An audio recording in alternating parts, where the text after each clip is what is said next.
өттүн жакшы иштеши үчүн сөзсүз түрдө эңкейиңиз туруңуз.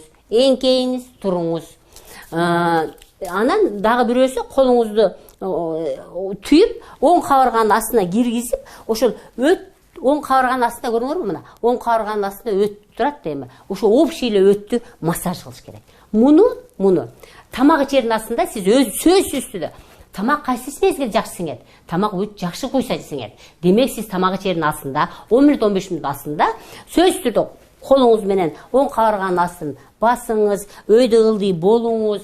92-ге чыккан кемпирден сураганда, сиз кандайча 92-ге чыктыңыз дегенде, мен спальныйдан кухняга кетип атканда ширеңкени чачып жиберчим деген. Ошо 75 штукту алып, баргыча 75 штукту алып, ансыз мен тамак ичкен эмесмин деген. Мына 92-ге чыккан. Көрдүңүздөрбү? Тамак менен түшкөн микроб, мына эмне үчүн мен өттү иштеткиле дейм. Себеби деген, өт бул эң сонун противовирусный. Эң сонун противомикробный. Бизди ушундай кылып жаратыптыр. Мына бизге даяр өттү берип коюптур. Сен өтүңдү иштете бер. Бардыгын өлтүрөсүң депчи. Өтүм жок го дешет. Өт жок деген сөз, өт баштыкчасын гана кесип алып салат. Мына, өттүн баштыкчасын гана кесип алып салат. Өт трубкасы кала берет.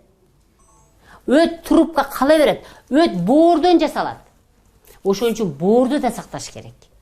Эмне үчүн боорду кабырганын астына бекитип койду? Ал бизге өтө керектүү нерсе. Бооруңузду дайым сылап жүрүңүз. Печень дейт орустар. Печ деген сөздөн келип чыккан. Ысык деген сөз. Бооруңузга ысык басасыз, боордун кан тамырлары, боордун кызматы 9 кызматы бар. Ошонун бирөөсү бизге кирген майда жандыктарды өлтүрүп берүү турган кызматы. 9 кызматтын ичинен бирөөсү майда жандыктарды өлтүрүп бере турган кызматы бар. Демек биз боорду ысык кармасак, өт жакшы чыгат. Микробдорду өлтүрүп берет. Өт биздин 12 ичегиге жакшы тамат. Сиз стресс болдуңузбу? Сиз нерв болдуңузбу? Мына, өт башкычасы. Өттүн ушул 12 ичеге куюп берген жерин сфинктер Одди деген адам тапкан. Ошон үчүн сфинктер Одди деп коет. Бул деген мындай сфинктер ачылып, жабылып турат. Сиз өзүңүзгө тамак алганда бул уже даяр турат. Ашказандын соктору тамакты эритип бүткөндөн кийин 12 ичеге өткөрүп бергенде ашказандын өттүн башкычасы ачылат дагы, өттү куюп берет, тамагыңыз эрийт.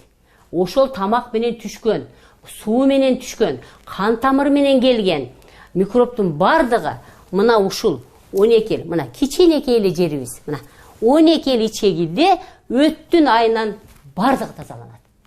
Сиз стресс болдуңуз, нерв болдуңуз, кыжылат болдуңуз, качан байыйм дедиңиз, өтүңүз куйбай калды. Сиз менен тамагыңыз менен түшкөн микробдун бардыгы шуулдаган боюнча, ойногон боюнча 12 ичеден ички ичеге өтүп кетип калды. Барды да аякта жашап атат. Менин профессорум дайым күлтүрүп айтат. Аякта дача салат, джиптерди алат, микробдордун бардыгы ошол жакта жашап, мына жашайт дагы, сиздин ичиңиз көбө баштайт. Тамагыңыз сиңбейт, ичиңиз катат, же ичиңиз жүрүп кетет. Ичегиде 3 нерсе гана болот.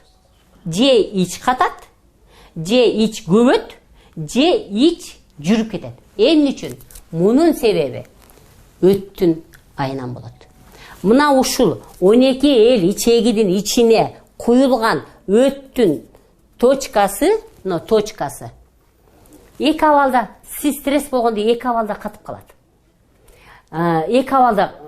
Бул булчуң дебедим, булчуңдан жасалганда.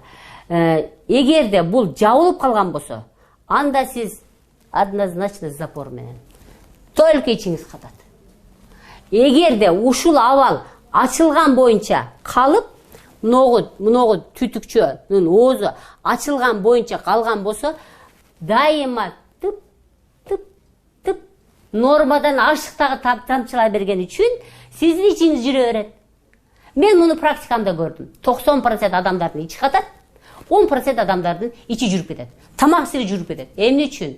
Стресстен өттүн түтүкчөсү эки абалда калып калат. Каткан абалда болсо ичиңиз